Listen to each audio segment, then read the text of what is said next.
Hey guys, LevelCap here, and today we're talking about G2A. It has to be done, people. This video has been a long time coming, and the recent debacle with TinyBuild has really been the tipping point for me. For those of you unfamiliar with G2A, it's a website that sells gray market game keys. These are keys that don't come directly from publishers, but are instead keys resold by various third parties through G2A's online platform. For example, you might buy a video card that also comes with a free game key. If you don't want that game, you can post it on G2A and sell it to make a little bit of money. The problem, of course, is that not properly regulated, these types of transactions can end up exploiting the game industry while making massive profits from stolen game keys and using global keys to price gouge retail markets. G2A and other gray market websites are not only failing to regulate these transactions, but have also mastered the art of their exploitation, taking a novel idea and using it for the worst possible means. The recent stolen key fiasco with indie developer TinyBuild is just one example of what has been going on for years. For a couple of months, tinybuild.com was running their own online game store. However, their store was shut down when they started getting hit with thousands of chargebacks. This is when someone buys a game with a stolen credit card, and then the credit card company finds out and takes the money back. The problem, of course, is that the product, the game key, has already been delivered. Chargebacks can occur 30 to even 60 days after the purchase. The consequences of these chargebacks are that the game developers do not see any return on their product. Not to mention they actually have to pay for the chargeback fee if they don't catch it in time. Now, the thieves who have stolen the game keys are not necessarily interested in playing the game, but rather reselling these keys on websites like G2A, which makes it extremely easy to turn a quick profit.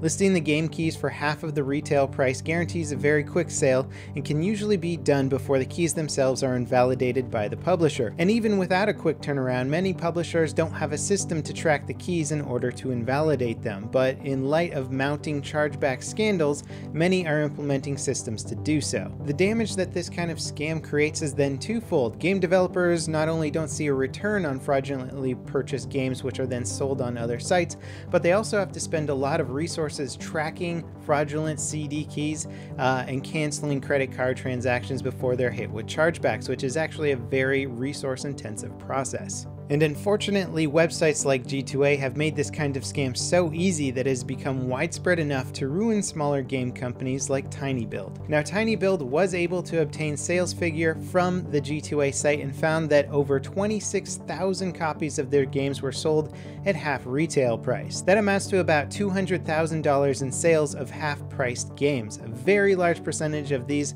were likely from stolen credit cards. And unfortunately, this happens way more frequently than you might think, but people only tend to talk about it when indie devs make a fuss or companies deactivate a large quantity of stolen game keys and the community gets upset. However, what's more upsetting to me is the fact that G2A makes a profit from stolen game purchases and shirks the responsibility to regulate their own stolen key market. Yep, that's correct. G2A makes money directly from stolen games and in more ways than one. Let's break down G2A's profit model to better understand how they make a shitload of money even if a giant percentage of their keys are stolen and even made invalid by publishers after the purchase date. Now, if you go to the G2A website and look at their table of fees, it looks like they take about 10.8% of a game's sale. But after you add up the listing cost, the product commission, the successful transaction fee, the transfer fee, and even the currency exchange fees, you're looking at around 20 to 30% of a game's sale going directly to G2A. The tiny step toward market regulation that G2A has made is called G2A Shield, which supposedly ensures your purchase. But unlike many other online markets such as eBay, who offer this protection free of charge, G2A uses it to further profit. The buyer can pay a fee for G2A Shield if you're worried that you might be purchasing a stolen key. But if you don't pay the extra $1.13 per transaction, G2A will not reimburse you for buying a stolen key even if it becomes invalidated.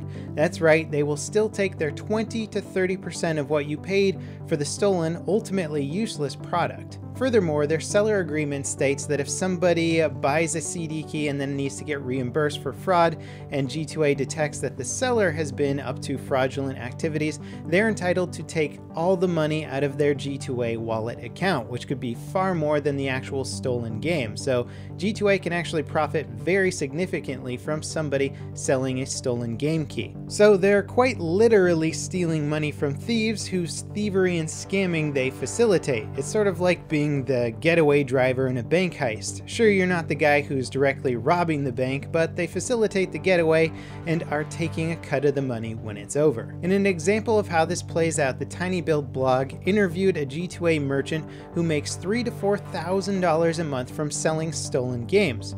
First, he gets access to a database of stolen credit cards from the dark web.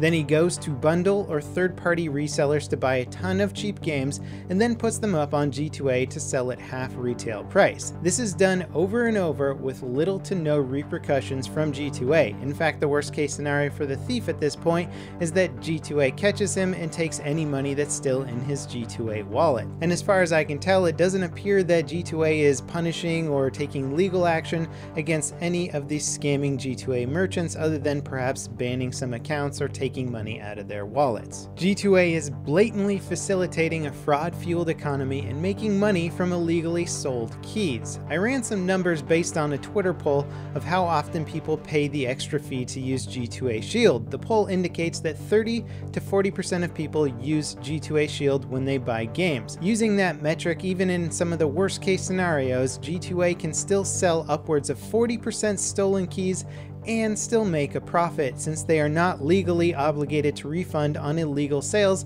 unless you buy with G2A Shield. People like to argue that G2A's buy protections are the same as eBay and Amazon, but at least those companies investigate, refund, and regulate their selling economy as a necessity. No extra fee to make sure you're not getting screwed.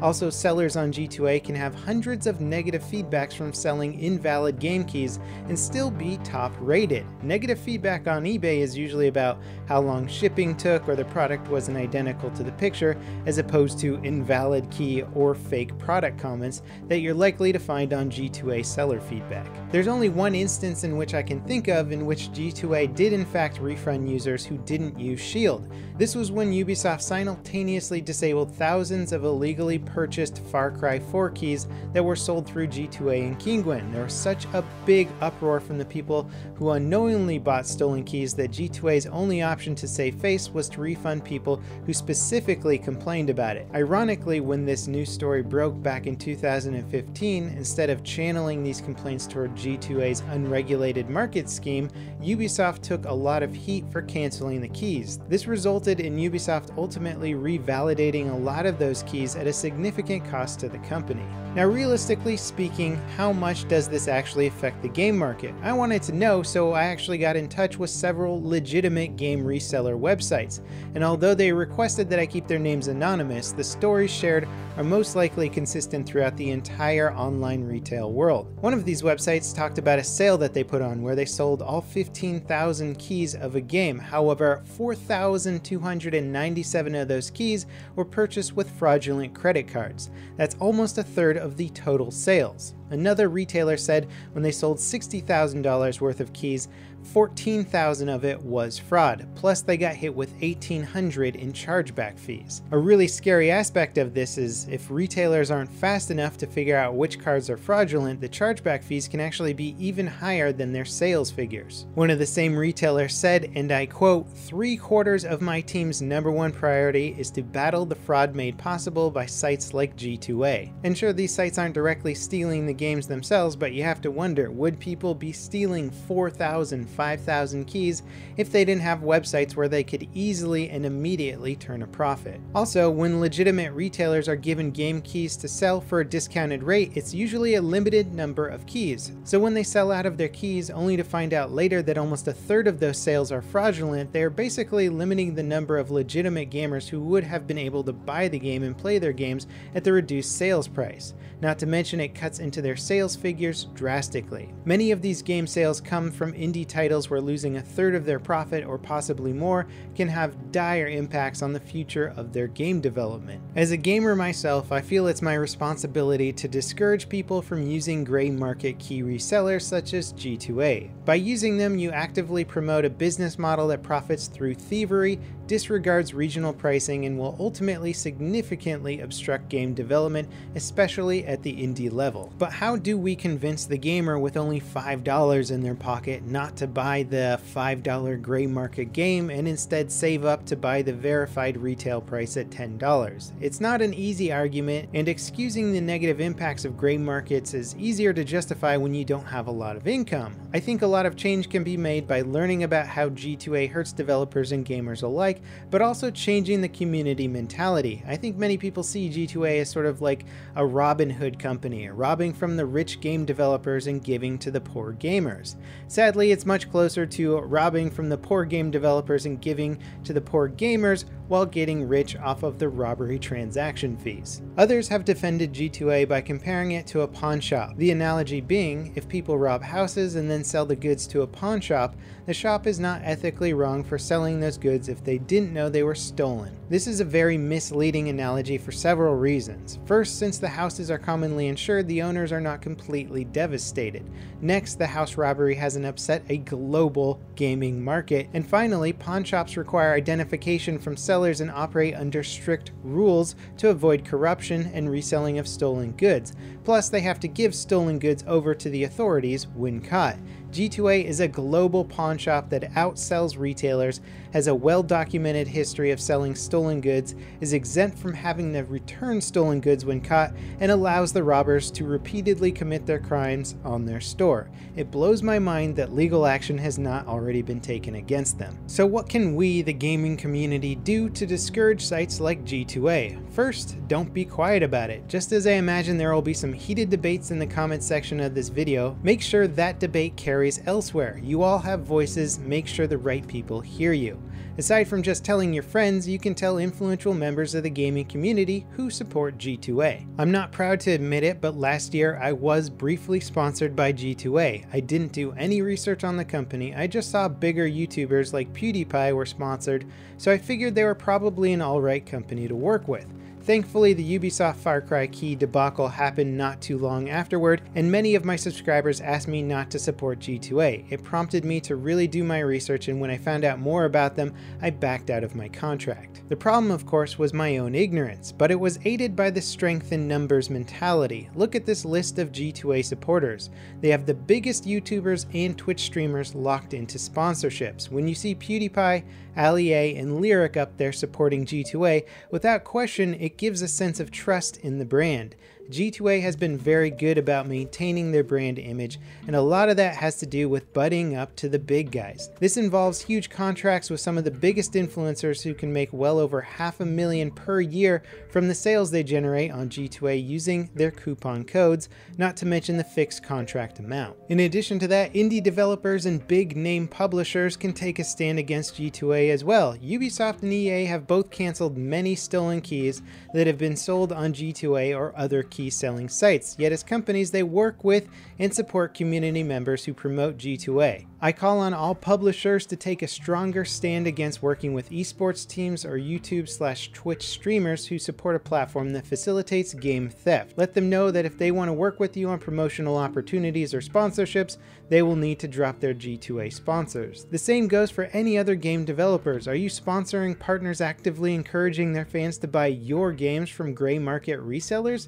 If so, reconsider your affiliation with these people or give them an ultimatum. If I knew that EA or Ubisoft didn't want to work with anyone affiliated with those companies, it certainly would have kept me from signing up with G2A in the first place. In addition to that, if developers can work together to set up better key tracking and universally ban game keys obtained via fraudulent credit cards, it would cut deep into the reputation of key resellers when consumers get their games revoked. Rather than letting one or two companies take a stand against these websites on their own and taking heat from the gray market community, standing together would create a much bigger impact and set an industry mentality for regulating gray market games. Legally speaking, I'm not even sure if developers can take action against companies who profit from knowingly stolen game codes, especially when their business operates primarily out of Hong Kong. And lastly, YouTubers and streamers can also take a stand against gray market games. Unfortunately, we are responsible for some of the biggest promotions of the G2A brand. I would ask PewDiePie, Ollie, and Lyric to renounce their G2A affiliations and get on the legitimate side of game promotions. You guys created an umbrella that allows many other G2A partners to feel justified in their support of the brand, just as I did. Denouncing the platform would send a strong message not only to potential G2A customers, but also to other influencers looking for the same kind of sponsorships. Anyway, I hope this video gives you some insight into the inner workings of key reseller websites and how they exploit an industry that has yet to take a strong stance against them. If you feel strongly about this issue, then please be vocal about it so that we can change the gaming industry for the better. And as always, I'll see you next time. This is LevelCap signing off.